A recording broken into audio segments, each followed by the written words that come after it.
Fala galerinha, vamos para uma aula de revoltas regenciais, né? E o subtítulo dessa aula são Províncias sem Identidade Nacional, né? Basicamente o que a gente está vendo aqui é um agravamento do que já estava acontecendo no Brasil nessa época, né? O Brasil estava descontente, né? A independência não trouxe mudanças sociais. O povo não está satisfeito com o Império Brasileiro porque deu na mesma do que o Império Português. É a mesma coisa, só muda, né, o nome, só muda o símbolo, né? Mas na verdade, para a sociedade não mudou nada. Então o povo está muito puto, né? E ainda mais agora no período regencial, né? Vem regente, sai regente, não muda nada, né? Regente sempre disputando poder e o povo morrendo de fome, uma crise financeira sem precedentes e o povo então vai começar a se rebelar. Em 1835 começam as revoltas regenciais, tá? Aí na regência do Padre Feijó e a gente vai ter aí várias revoltas, tá? Aqui a gente traz 5 principais para vocês, tá? Porque são realmente as que mais caem no vestibular, né? E provavelmente são as que vão cair no teu vestibular, tá? As revoltas regenciais elas aconteceram, né, nesse período muito turbulento da história do Brasil, uma crise sem precedentes, né, uma falta de identidade regional, as regiões, as províncias do Brasil não se reconhecem como uma unidade, né, de nação, nós somos um país, nós somos uma nação, não. A gente tem províncias muito desregradas, né, muito separadas entre si.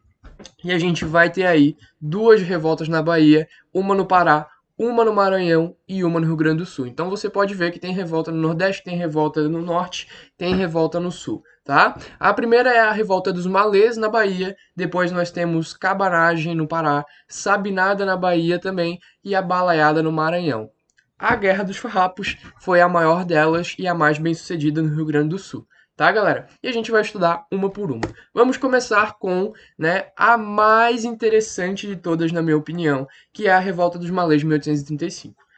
Cara, essa revolta, ela é muito massa, né, para a gente estudar, porque ela é uma revolta muito diferente, tá? É uma revolta que trata de um assunto que na história do Brasil não aparece muito, que é o islamismo, né? Os malês são escravos vindos ali da África subsaariana, né? Que eles são de uma região com uma cultura islâmica muito forte, tá? Eles são oriundos dessa região e eles são islâmicos, tá?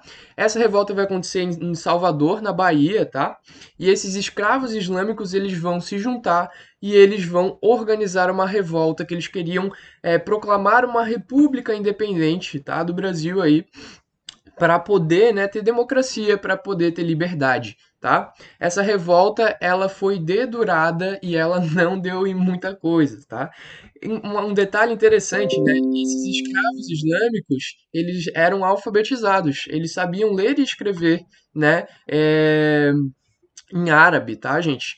E eles trazem essa tradição aí, eles escreviam, né, em árabe e mandavam cartas uns para os outros em árabe, ninguém entendia nada, né, aqui no Brasil, e aí eles conseguiam trocar informações, passar ideais, né, e aí eles foram organizando a revolta, só que ela foi dedurada, não chegou a ter, assim, uma duração muito grande, durou aí uma noite e tal, né, e eles foram capturados, violentamente reprimidos, e aí a gente vai ter o fim dessa revolta, tá? Que durou muito pouquinho, uma noite só, um dia por aí, e a gente vai ter aí então o fim, né, desse ideal islâmico, né, tentando ter uma revolução aqui no Brasil. A segunda revolta que vamos tratar neste vídeo é a cabanagem. A cabanagem é uma revolta muito interessante também, cara. Essa aqui durou muito tempo, né? 5 anos aí, quase 6, a cabanagem que foi de 1835 a 1840, tá? A cabanagem, ela ocorreu no Pará, tá? E o objetivo dos revoltosos era proclamar a independência ali no Pará. Para tu entender a cabanagem, tu tem que entender o histórico da cabanagem, né? O histórico, né, daquele povo. Porque no Pará, tá? Antes da independência, tinha muito português lá. No Pará tem uma influência portuguesa gigantesca, tá? E aí o que vai acontecer? Quando o Dom Pedro I proclama a independência, a gente vai ter uma resistência muito forte no Pará dos portugueses. E o povo do Pará vai conter essa resistência portuguesa praticamente sozinho. O Dom Pedro até manda algumas tropas para o Pará, só que, né, quem fez o trabalho bruto mesmo foi o povo brasileiro que residia no Pará. E essa gente sofreu muito, né, nessas guerras contra os portugueses, né, pela independência lá no Pará. Essa gente tem um histórico de amargura com essa transição, né, de colônia para império, porque eles só sofreram com guerra, né? Essa região, ela vai sofrer muito com fome, vai sofrer muito com crise econômica, e essa região, ela é paupérrima, tá, gente? Tanto que os nossos queridos cabanos, quem são os cabanos? São as pessoas mais pobres, tá? E a gente, essa palavra, né, cabano, vem daí das choupanas, que ficavam na beira dos rios, né? São casinhas de pau a pique, realmente lugarejos para se morar bem precários, tá, gente? Então, essas pessoas eram muito pobres e elas estavam passando fome, ainda mais que no período regencial a crise se agrava, a gente consegue contrair cada vez mais dívida externa de uma maneira que só o Brasil sabe fazer, né? Isso na história nunca mudou, né? E a gente vai então ter essa revolta desses cabanos, essas pessoas pobres que foram machucadas com o tempo, né? Principalmente com essa transição colônia-império, e a gente vai ter essas pessoas então se mobilizando para tentar dar a volta por cima, tá? Uma parte da elite também estava insatisfeita, né, principalmente com a falta de liberdade provincial, né, naquele contexto de federalismo que a gente viu nas últimas aulas de período regencial, né, e essa parte da elite vai acabar então se unindo com os cabanos, utilizando os cabanos como massa de manobra para então atingir os seus objetivos burgueses. Tá?